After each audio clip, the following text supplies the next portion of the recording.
اعوذ باللہ من الشیطان الرجیم بسم اللہ الرحمن الرحیم۔ غزوہ احد میں ایک وقت ایسا آیا کہ حضور صلی اللہ علیہ وسلم کی شہادت کی خبر پھیل گئی۔ ابن قمیہ ایک کافر تھا، اس نے مصعب بن عمیر رضی اللہ تعالیٰ عنہ کو شہید کر دیا۔ مصعب بن عمیر رضی اللہ تعالیٰ عنہ کی شکل و صورت ملتی تھی نبی کریم صلی اللہ علیہ وسلم سے، بہت زیادہ مشابہت تھی حضور کے ساتھ مصعب بن عمیر کی۔ ابن قمیہ نے مصعب بن عمیر کو شہید کیا اور شور مچایا کہ اللہ کی قسم میں نے محمد کو قتل کر دیا صلی اللہ علیہ وسلم۔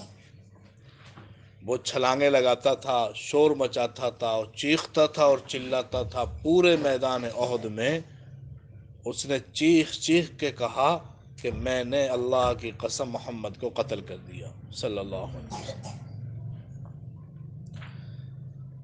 یہ خبر جب پھیلی، ایک اس کا فائدہ ہوا، ایک نقصان ہوا۔ فائدہ یہ ہوا کہ مشرکین نے حملہ روک دیا۔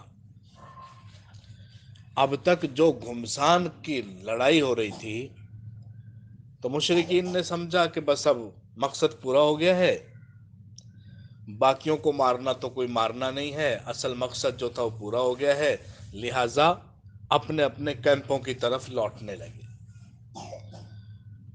جو کچھ کم ظرف قسم کے لوگ تھے، بدبخت قسم کے لوگ تھے، انہوں نے لاشوں کا مسئلہ کرنا شروع کر دیا۔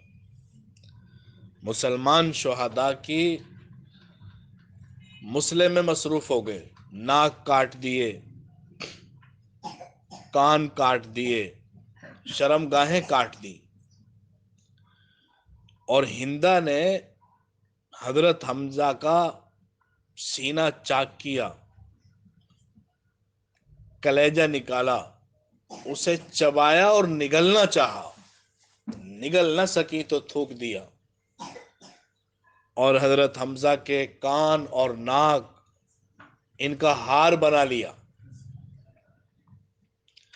جب یہ خبر پھیلی کہ حضور علیہ السلام شہید کر دیے گئے تو فائدہ یہ ہوا کہ جنگ کی شدت میں کمی آ گئی، اور نقصان یہ ہوا کہ مسلمانوں کے ہاتھ پاؤں پھول گئے۔ ایسی کیفیت طاری ہو گئی کہ پاؤں کے نیچے سے زمین نکل گئی۔ صحابہ جہاں کھڑے تھے وہیں کے وہیں گر پڑے۔ کئی صحابہ کی ایسی کیفیت کہ پاؤں میں جان نہ رہی اور بیٹھ گئے، گر گئے، اور کچھ بدحواس ہو کر بھاگے، ادھر ادھر دوڑنے لگے۔ تو جو سنجیدہ طبقہ تھا اس نے تو لڑائی روک دی تھی، لیکن جو کچھ کم ظرف قسم کے لوگ تھے انہوں نے اس موقع کو غنیمت سمجھا کہ اب اور مارو۔ یہ وہ وقت تھا کہ جو بہت نازک ترین وقت تھا پورے دورانیے میں، پوری لڑائی میں۔ صبح لڑائی شروع ہوئی تھی اور دوپہر تک جاری رہی، تو یہ وہ لمحہ تھا جب مسلمانوں کے اندر سراسیمگی پھیل گئی۔ سوائے 10-12 افراد کے جو حضور کے آس پاس تھے بھاگ پڑے۔ حضرت ام ایمن رضی اللہ تعالیٰ عنہ نے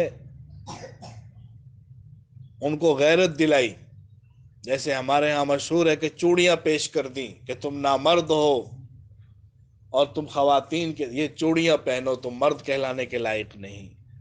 انہوں نے وہ سوت کاتنے کا جو دھاگا بنایا جاتا تھا، سوت کاتا جاتا تھا، اس کا چکلا دے دیا مسلمانوں کی طرف، تو ان کو لے لو، تم یہ کام کیا کرو، سوت کاتا کرو، اور تلواریں ہمیں دے دو، ہم جا کے لڑ لیتے۔ غیرت دلائی۔ تو اللہ تعالیٰ نے اس کیفیت کا ذکر کیا ہے، وما محمد، اور نہیں ہے محمد الا رسول مگر رسول. اور محمد صلی اللہ علیہ وسلم محض رسول ہی تو ہیں، کوئی اللہ تو نہیں ہے، کوئی معبود تو نہیں ہے کہ جو فوت نہیں ہو سکتے، جو شہید نہیں ہو سکتے. وما محمد، اور نہیں ہے محمد الا رسول، مگر محض رسول. قد خلت، تحقیق گزر چکے، من قبل ہی، ان سے پہلے بھی، الرسل، بہت سے رسول. یہ ایک رسول ہی تو ہیں، کوئی معبود نہیں ہے، کوئی خدا نہیں ہے، یہ رسول ہیں، ان سے پہلے بھی رسول گزرے ہیں. افا ام ماتا، افا ام، پس اگر، کیا؟ پس اگر، ماتا، وہ مر جائیں، او قتل، یا قتل کر دیے جائیں. افا ان، کیا پس اگر، ماتا، وہ مر جائیں، او قتل، یا قتل کر دیے جائیں، ان قلب تم پلٹ جاؤ گے، علی اعقابکم، اپنی ایڑیوں کے بل. کیا اگر وہ فوت ہو جائیں یا قتل کر دیے جائیں تو کیا تم اپنی ایڑیوں کے بل پلٹ جاؤ گے، کفر کی طرف چلے جاؤ گے؟ بہت سخت الفاظ ہیں. حالانکہ صحابہ کے وہم و گمان میں بھی کفر کی طرف لوٹنا نہیں آیا تھا، مرتد ہونے کا ان میں سے کسی ایک نے بھی ارادہ نہیں کیا تھا، اور میدان جنگ میں ایک بدحواسی پھیلی تھی، لیکن ایمان اور اسلام چھوڑنے کا تصور بھی نہیں تھا. لیکن اللہ نے الفاظ اتنے سخت استعمال فرمائے. اور تمہاری ایک تربیت ہوئی ہے، تم نبی آخر الزمان کے نام لیوا ہو، تم نے ان کی صحبت میں وقت گزارا ہے. یہ کیسے ہو سکتا ہے کہ ان کے بارے میں یہ خبر پھیلنے کے بعد تم اس قدر بدحواس ہو جاؤ؟ وہ ایک رسول ہی تو ہیں، اور پوری زندگی میں یہی تو سکھایا انہوں نے، یہی تو بتایا، تو کیا تم اپنی ایڑیوں کے بل پلٹ جاؤ گے؟ بہت سخت الفاظ. وَمَن يَنقَلِبْ، اور جو پلٹ جائے گا، عَلَىٰ عَقِبَيْهِ، اپنی ایڑیوں پر، فَلَن يَضُرَّ اللَّهَ، وہ ہرگز نقصان نہیں دے گا اللہ کو، شَيْئًا، کچھ بھی. اگر کوئی کفر کی طرف واپسی کر لے گا تو اللہ کا کیا بگاڑے گا؟ یہ میدان جنگ سے فرار کو، اس عارضی بدحواسی کو اتنی سخت صورت میں اللہ تعالیٰ نے لیا ہے. کیوں؟ کیونکہ بڑوں کی چھوٹی چھوٹی لغزشیں بھی قابل گرفت ہوتی ہیں. صحابہ کا معیار بہت بلند تھا، اللہ تعالیٰ نے ان کو قیامت تک آنے والے انسانوں کے لیے معیار حق بنایا، اس لیے ان کی اتنی کوتاہی بھی برداشت نہیں کی گئی. فَلَن يَضُرَّ اللَّهَ، وہ ہرگز نقصان نہیں دے گا اللہ کو، شَيْئًا، کچھ بھی. وَسَيَجْزِي اللَّهُ، اور ان قریب بدلہ دے گا اللہ، الشاکرین، شکر کرنے والوں کو.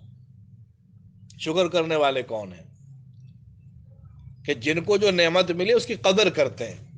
ایمان ملا ہے، نبی کی صحبت ملی ہے، میدان جنگ میں جہاد ملا ہے، اس کی قدر کرنا کا مطلب کہ اس کام کو کرو. آنکھوں کی قدر، آنکھوں کو جائز کاموں میں لگاؤ. زبان کی قدر، زبان کو جائز کاموں میں لگاؤ. زندگی کی قدر، کہ زندگی کو اللہ کی فرما برداری میں لگاؤ. جوانی کی قدر، کہ اس کو اللہ کی فرما برداری میں لگاؤ. یہ شاکرین ہیں. اور میدان جہاد سے بھاگنا، یہ ناشکری ہے، یہ ناقدری ہے. تو اللہ بدلہ دے گا شاکرین کو.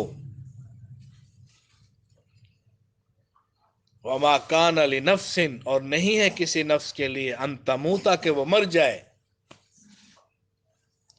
تم میدان جنگ سے بھاگنا چاہتے ہو، وَمَا كَانَ لِنَفْسٍ، نہیں ہے کسی نفس کے لیے، ان تموتا، کہ وہ مر جائے، الا، مگر، بِإِذْنِ اللہ، اللہ کے حکم سے. یہ تھوڑی ہے کہ تم میدان جنگ میں لڑو گے تو مر ہی جاؤ گے، شہید ہو جاؤ، نہیں، ایسا نہیں ہے. وما کان لنفس، نہیں ہے کسی نفس کے لیے، ان تموتا کہ وہ مر جائے، الا باذن اللہ، مگر اللہ کے حکم سے۔ کتابن لکھا ہوا ہے، مؤجلن وقت مقرر، لکھا ہوا ہے وقت مقرر۔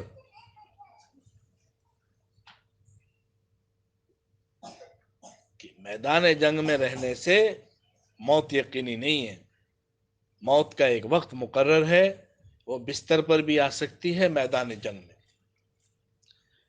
یہ صحابہ تھے، آج کا انسان کتنا کمزور ہے، دین کے راستے میں قربانی نام کی تو چیز ہی نہیں ہے۔ ان کا ایمان، ان کا دین، ان کے اعمال، ہمارا دین، ہمارا ایمان، ہمارے اعمال، زمین و آسمان کی بھی شاید کوئی نسبت ہوگی، لیکن ہماری ان کی کوئی نسبت نہیں ہے۔ یہاں تو قربانی کا جذبہ ہی نہیں ہے۔ دین کے لیے ہم کیا قربانی دیتے ہیں، کتنی قربانی دی، ہم سوچیں ذرا۔ اپنی دنیا کے لیے ہماری صلاحیتیں کیسے لگتی ہیں، اور دین کے لیے ہماری صلاحیتیں کیسے لگتی ہیں۔ کتنی فکر مند ہے دنیا کے لیے، اور کتنی غافل ہے دنیا آخرت سے۔ ہاں، ایک تو آخرت کی فکر نہیں، اوپر سے اس بات کی بھی فکر نہیں کہ فکر نہیں۔ یہ دوہرا ظلم ہے، ایک تو فکر نہیں، اوپر سے اس بات کی بھی فکر نہیں کہ ہمیں فکر نہیں۔ کتنی بڑی قربانی تھی صحابہ کی، کہ 3000 کے مقابلے میں لڑ رہے تھے، نہتے تھے، اور پے در پے لڑائیاں ہو رہی تھیں، اور پھنس گئے دونوں طرف سے کافروں کے بیچ میں، اور پھر اوپر سے اللہ کے نبی کی شہادت کی خبر پھیل گئی تو بدحواسی پھیل گئی۔ لیکن کتنا سخت نوٹس لیا اللہ تعالیٰ اس بات کو۔ وَمَن يُرِدْ، اور جو ارادہ کرتا ہے، جو چاہتا ہے، ثواب الدنیا، دنیا کا اجر، دنیا کا بدلہ۔ مال غنیمت کے لیے صحابہ ٹوٹ پڑے، سلا پہاڑی چھوڑ دی۔ عبداللہ بن جبیر جو ان کے امیر تھے، انہوں نے روکا، اور بندگان خدا نہ جاؤ، اللہ کے نبی نے منع کیا ہے۔ کہا وہ تو اس لیے منع کیا تھا کہیں دشمن حملہ نہ کر دے، اور اب تو ہم جنگ جیت چکے ہیں، دشمن بھاگ رہا ہے، میدان جنگ میں مال غنیمت اکٹھا کرو۔ اور یاد رکھیں، اگر صحابہ اس پہاڑی پر ہی رہتے، مال غنیمت جمع نہ کرتے، تب بھی ان کو حصہ اتنا ہی ملنا تھا۔ یہ نہیں ہے کہ وہ مال غنیمت کے لیے آئے، مال غنیمت میدان جنگ میں جو بھی ذمہ داری ادا کرتا اس کو برابر ملتا ہے۔ تو ان کا نیچے اترنا مال غنیمت کے لیے نہیں تھا، وہ تو خوشی تھی، ہم جنگ جیت چکے ہیں، دشمن بھاگ گیا ہے۔ لیکن اللہ تعالیٰ نے اس عمل کو بھی دنیا داری سے تعبیر فرمایا ہے۔ کیا فرمایا؟ وَمَن يُرِدْ، اور جو چاہتا ہے، ثواب الدنیا، دنیا کا بدلہ، نُؤْتِہِ، ہم دے دیں گے اس کو، منہا، اس میں سے، ہم اس کو اس میں سے دے دیں گے۔ اللہ کا طریقہ ہے، سنت ہے، کہ جو جس چیز کے لیے محنت کرتا ہے، اللہ تعالیٰ اس چیز کو وجود عطا فرما دیتے، وہ چیز اسے دے دیتے ہیں۔ جو دنیا کے لیے کرے گا اسے دنیا مل جائے گی، جو آخرت کے لیے کرے گا اسے آخرت مل جائے گی۔ اللہ کے نبی نے فرمایا کہ جو آدمی اپنی آخرت پر توجہ دیتا ہے اس کی دنیا کمزور پڑ جاتی ہے، اور جو دنیا پر توجہ دیتا ہے اس کی آخرت کمزور پڑ جاتی ہے۔ اب یہ انسان کے اوپر ہے، وہ اپنی آخرت کو کمزور کرتا ہے یا اپنی دنیا کو کمزور کرتا ہے۔ متاثر ہوگی ایک چیز، دنیا پہ توجہ ہوگی تو آخرت متاثر ہوگی۔ اب یہ مرضی کی بات ہے کہ کون سی زندگی کو انسان متاثر کرتا ہے۔ ایک آدمی کو 5 مرلے کا مکان دیا جاتا ہے بھی سادہ سا، اور اس سے کہا جاتا ہے کہ یہ مکان تمہارے لیے ہمیشہ ہمیشہ کے لیے، تم اس کے مالک ہو۔ ایک 2 کنال کی کوٹھی ہے، خوبصورت بہترین بنی ہوئی، اور کہا جاتا ہے کہ 2 سال کے لیے تمہارے پاس امانتن ہے، اگر چاہو تو 2 سال کے لیے حسین و جمیل کوٹھی لے لو، اور اگر چاہو تو 5 مرلے کا یہ پرانا سا مکان لے لو ہمیشہ ہمیشہ کے لیے۔ دنیا کا کوئی بھی عقل مند آدمی ایسا نہیں ہے جو 2 سال کے لیے کوٹھی میں رہنا شروع کر دے، وہ کہے گا کہ بھی مکان اپنا ہونا چاہیے۔ وہ 5 مرلے کے بجائے 3 کا ہوتا تب بھی ہم یہ لیتے، ہمیں نہیں چاہیے کوٹھی۔ تو یہ دنیا یہ اسی کوٹھی کی مانند ہے جو چھن جانے والی ہے، اور وہ آخرت باقی رہنے والی۔ حسن بصری فرمایا کرتے تھے کہ آخرت ہیرے جواہرات کی ہے اور دنیا سنگریزے، اور فرمایا کہ اگر آخرت سنگریزوں کی ہوتی، مٹی کنکروں کی ہوتی، لیکن وہ ہمیشہ ہمیشہ رہنے والی ہے، تب بھی میں اسے ترجیح دیتا اس دنیا پر جو عارضی ہے، اگرچہ یہ ہیرے جواہرات کی ہوتی۔ وَمَن يُرِدْ، اور جو چاہتا ہے ثواب الآخرہ، آخرت کا بدلہ، نؤتیہ، ہم دیتے ہیں اس کو، منہا، اس میں سے۔ جو دنیا چاہے گا اسے دنیا مل جائے گی، جو آخرت چاہے گا اسے آخرت مل جائے گی۔ وَسَنَجْزِي الشَّاكِرِينَ، اور ان قریب بدلہ دیں گے ہم شکر گزاروں کو۔ پھر وہی بات فرمائی، وَكَأَيٍّ مِّن نَبِيٍّ، وَكَأَيٍّ، بہت سے، من نبی، نبی تھے، دونوں طرح ترجمہ کرے، کتنے ہی نبی ہو گزرے، بہت سے نبی تھے، قاتلا، کہ قتال کیا، معہو، ان کے ساتھ مل کر، ربیون، اللہ والوں نے، کثیر، بہت سے اللہ والوں نے، ربی، رب سے ہے، رب والے، بزرگ، اللہ والے۔ بعض نے کہا کہ ربا کی جمع ہے، جماعت کو کہتے ہیں۔ تو بہت سے اللہ والوں نے، کتنے ہی نبی ہو گزرے کہ جن کے ساتھ مل کر لڑے بہت سے اللہ والے، فما وہنو، پھر وہ سست نہیں ہوئے، کم ہمت نہیں ہوئے، لما، اس سے، اصابہم، جو پہنچی ان کو، فی سبیل اللہ، اللہ کے راستے میں، پھر وہ کمزور نہیں پڑے اس سے جو کچھ پہنچا ان کو اللہ کے راستے میں۔ فما وہنو، کم ہمت نہیں ہوئے، بزدلی نہیں دکھائی، سست نہیں پڑے، لما، اس کی وجہ سے، اصابہم، جو ان کو پہنچا، فی سبیل اللہ، اللہ کے راستے میں، نبیوں کے ساتھ مل کر لڑے، پھر جو تکلیفیں آئیں ان پر صابر و شاکر ہو کر لڑے، کم ہمت نہیں ہوئے، وما ضعفوا، اور نہ کمزور پڑے،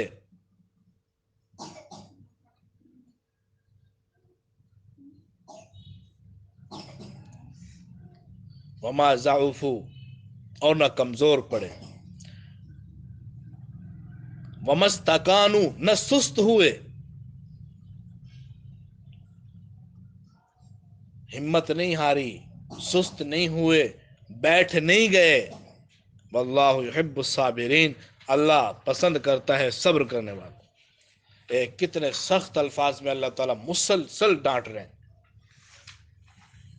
میدان احد کی اس غلطی کو اللہ تعالیٰ نے بہت سخت الفاظ میں صحابہ کے سامنے پیش کیا۔ کہتے ایک تو ان کا عمل یہ تھا کہ وہ کمزور نہیں ہوئے،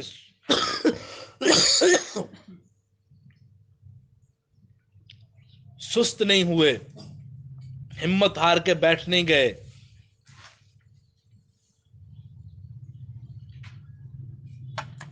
اور وما کان قولہم، نہیں تھی ان کی بات، الا، مگر، ان، یہ کہ قالو، کہا انہوں نے، ان کی زبانوں پر ایک ہی بات تھی، یہ مفہوم ہے اس کا، ان کی زبانوں پر ایک ہی بات تھی، وما کان قولہم، اور نہیں تھی ان کی بات، الا مگر ان قالو کہا انہوں نے ربنا اے ہمارے رب اغفر لنا بخش دے ہمارے لیے ذنوبنا ہمارے گناہوں کو،